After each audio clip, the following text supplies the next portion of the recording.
નમસ્કાર।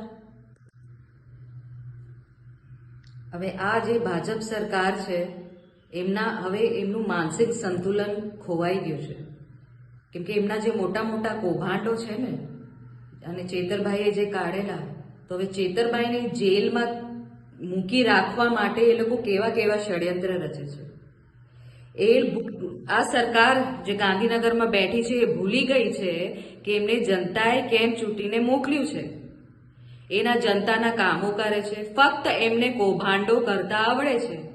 મનરેગાના કૌભાંડો હોય, શિષ્યવૃત્તિના કૌભાંડો હોય, બસ કરોડોમાં કૌભાંડો કરીને કેવી રીતે પોતાના ખાતા ભરે અને વિદેશોમાં મિલકતો વસાવે, આ બીજેપીની સરકાર અને એમના કાર્યકર્તાઓ મંત્રીઓને એટલું જ આવડે છે।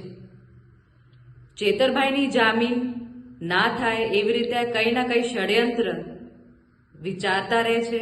મને નથી લાગતું અમને ઊંઘ આવે છે એ બસ ચેતરભાઈને કેવી રીતે હેરાન કરીએ, એ અમારા કૌભાંડો કેવી રીતે કાઢ્યા, એમની હિંમત કેવી રીતે થઈ, આ જ વિચારીને આજે ભાજપ સરકાર છે ફક્ત તારીખો પર તારીખ અને તારીખો પર તારીખ જ લેવા માટે કંઈ ના કંઈ ષડયંત્ર રચતી રહે છે।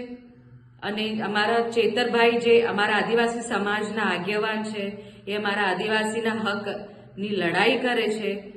એક સામાન્ય માણસ, જે બિચારો ખેડૂત માણસ હોય કે એક મજૂર માણસના પૈસા આજે ભાજપ કે કોંગ્રેસના લોકો ખાઈ જતા હતા, એને ઉજાગર કર્યું તો એમને એટલું પેટમાં દુખી ગયું કે ચેતરભાઈના પાછળ પડી ગયા છે આ લોકો। એમને તો શરમ આવી જોઈએ કે આજ ને તો કાલે એમનો પણ ભાંડો ફૂટશે અને એ લોકો પણ જેલમાં જશે, ત્યારે એમને કોણ બચાવવામાં આવશે? આટલા ચેતરભાઈ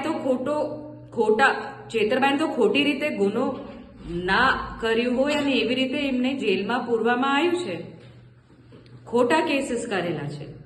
અને જે મર્ડરર્સ છે, રેપિસ્ટ છે, બુટલેગર્સ છે, જે કૌભાંડો કરેલા છે, એ લોકોને એક બે દિવસમાં જામીન મળી જાય છે।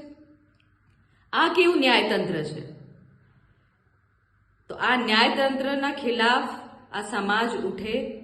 આ ભાજપ સરકાર જેવી રીતે ખોટા ષડયંત્ર રચીને એક ભોળી પ્રજાના પૈસા ખાઈ જાય છે અને એમને ઊંધું સીધું ભણાવે છે, તો અમારા ચેતરભાઈને તમામ સમાજ, આદિવાસી સમાજ ટેકો આપો અને આ લડત અમે ચોક્કસ જારી રાખીશું અને ચેતરભાઈને ન્યાય મળે અમે ચોક્કસથી આ લડત જારી રાખીશું। ધન્યવાદ।